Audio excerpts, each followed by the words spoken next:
اسلامی تاریخ کے بڑے امپورٹنٹ، بڑے ہی امیزنگ واقعات اس دن ہوئے ہیں، بلکہ شاید میں اگر یہ کہوں تو غلط نہ ہوگا کہ اسلامی تاریخ میں جو تاریخی دن ہیں، ہسٹوریکل ڈیز آتے ہیں، وہ عاشورہ کا دن ہے۔ سبحان اللہ۔ اب ذرا سنتے جائیے گا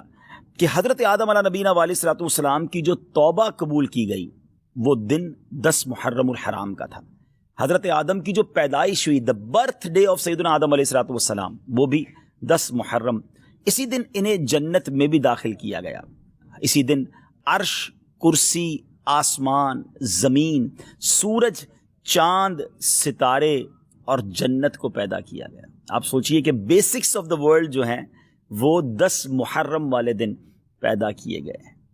سیدنا ابراہیم علیہ الصلوۃ والسلام خلیل اللہ ہیں، آپ کا جو برتھ ڈے ہے، آپ کی بھی جو پیدائش کا دن ہے وہ بھی 10 محرم الحرام ہے۔ پھر اسی طرح اسی دن حضرت ابراہیم علیہ الصلوۃ والسلام کو جو آگ سے نجات ملی تھی، جو آگ گلزار بنی تھی، وہ بھی 10 محرم کا دن تھا۔ یہی وہ دن تھا جب حضرت موسیٰ علیہ نبینا علیہ الصلوۃ والسلام اور آپ کی امت کو نجات ملی اور فرعون اپنی قوم سمیت غرق ہوا۔ حضرت سیدنا عیسیٰ روح اللہ علیہ نبینا علیہ الصلوۃ والسلام کی جو پیدائش ہے وہ بھی 10 محرم الحرام کو ہوئی۔ جو حضرت عیسیٰ علیہ الصلوۃ والسلام کو آسمانوں پر اٹھایا گیا، ناظرین،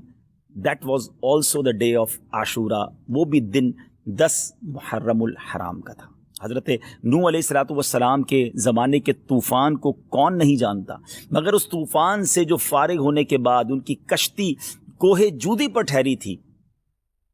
وہ دن بھی 10 محرم الحرام کا تھا۔ حضرت سلیمان علیہ الصلوۃ والسلام کی بادشاہت پوری دنیا میں مشہور ہے، مگر جو یہ بادشاہت، یہ ملک عظیم آپ کو جو عطا کیا گیا، وہ دن بھی 10 محرم الحرام تھا۔ حضرت یونس علیہ الصلوۃ والسلام کا واقعہ، جو مچھلی کے پیٹ میں آپ گئے، کتنا مشکل وقت آپ نے گزارا، مگر جو مچھلی کے پیٹ سے نکلنے والا دن تھا، یعنی اس مصیبت سے نجات کا جو دن تھا، وہ دن بھی 10 محرم الحرام ہی کا تھا۔ حضرت یعقوب علیہ الصلوۃ والسلام کی بینائی کا جو ذوف دور ہوا، آپ کی جو بینائی کم ہو گئی تھی، اور جو پھر اللہ پاک نے اپنے کرم سے، بہت طویل واقعہ ہے، قرآنی واقعہ ہے، کہ آپ کی بینائی کی جو یوں سمجھے کہ تکلیف تھی یا بینائی میں جو کمزوری تھی، وہ جو دور ہوئی،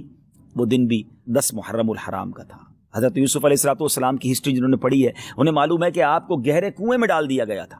مگر اس گہرے کنویں سے جو نکالا گیا،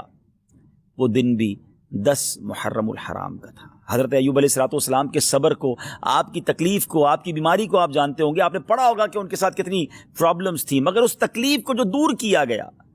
وہ دن بھی 10 محرم الحرام تھا۔ ناظرین، دنیا میں بارش جو ہے وہ ہماری لائف کا سبب ہے، پانی کی ایک ہی سورس ہے جو اوپر سے اللہ کی رحمت سے برستی ہے، اور وہ بارش دنیا میں جو سب سے پہلی نازل ہوئی،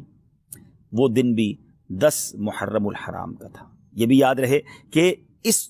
10 محرم الحرام کا روزہ پچھلی امتوں میں مشہور تھا، اور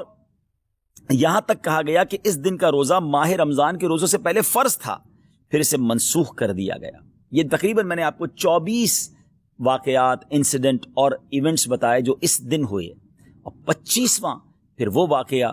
امام علی مقام، امام عرش مقام، امام تشنا مقام، امام حسین رضی اللہ تعالیٰ عنہ اور آپ کے رفقا کو بھوکا پیاسا رکھ کر کربلا کے میدان میں جو شہید کیا گیا، وہ دن بھی 10 محرم الحرام کا۔ اگر کسی کا ذہن ہو تو وہ سوچے کہ اس دن میں اللہ کی رحمت کو کس قدر پکار سکتا ہوں، کس قدر عبادت کر سکتا ہوں، جو رب حضرت یوسف کو گہرے کنویں سے نکال سکتا ہے، جو حضرت یونس کو مچھلی کے پیٹ سے نکال سکتا ہے، جو حضرت ایوب کی بیماری کو دور کر سکتا ہے، جو حضرت موسیٰ کے لیے عاشورہ کے دن فرعون سے نجات کے لیے دریائے نیل میں راستے نکال سکتا ہے، وہ رب کریم میری مشکلوں کو بھی دور فرما سکتا ہے، وہ رب کریم میرے لیے بھی رحمت کے دروازے کھول سکتا ہے۔ تو یہ رات اور کل کا دن ہم نے عبادت میں، رب کو پکارنے میں، اس کی بارگاہ میں التجا کرنے میں گزارنا ہے، اور اس کی بارگاہ میں اسی طرح التجائیں کرنی ہیں، تو انشاءاللہ ضرور کرم ہوگا۔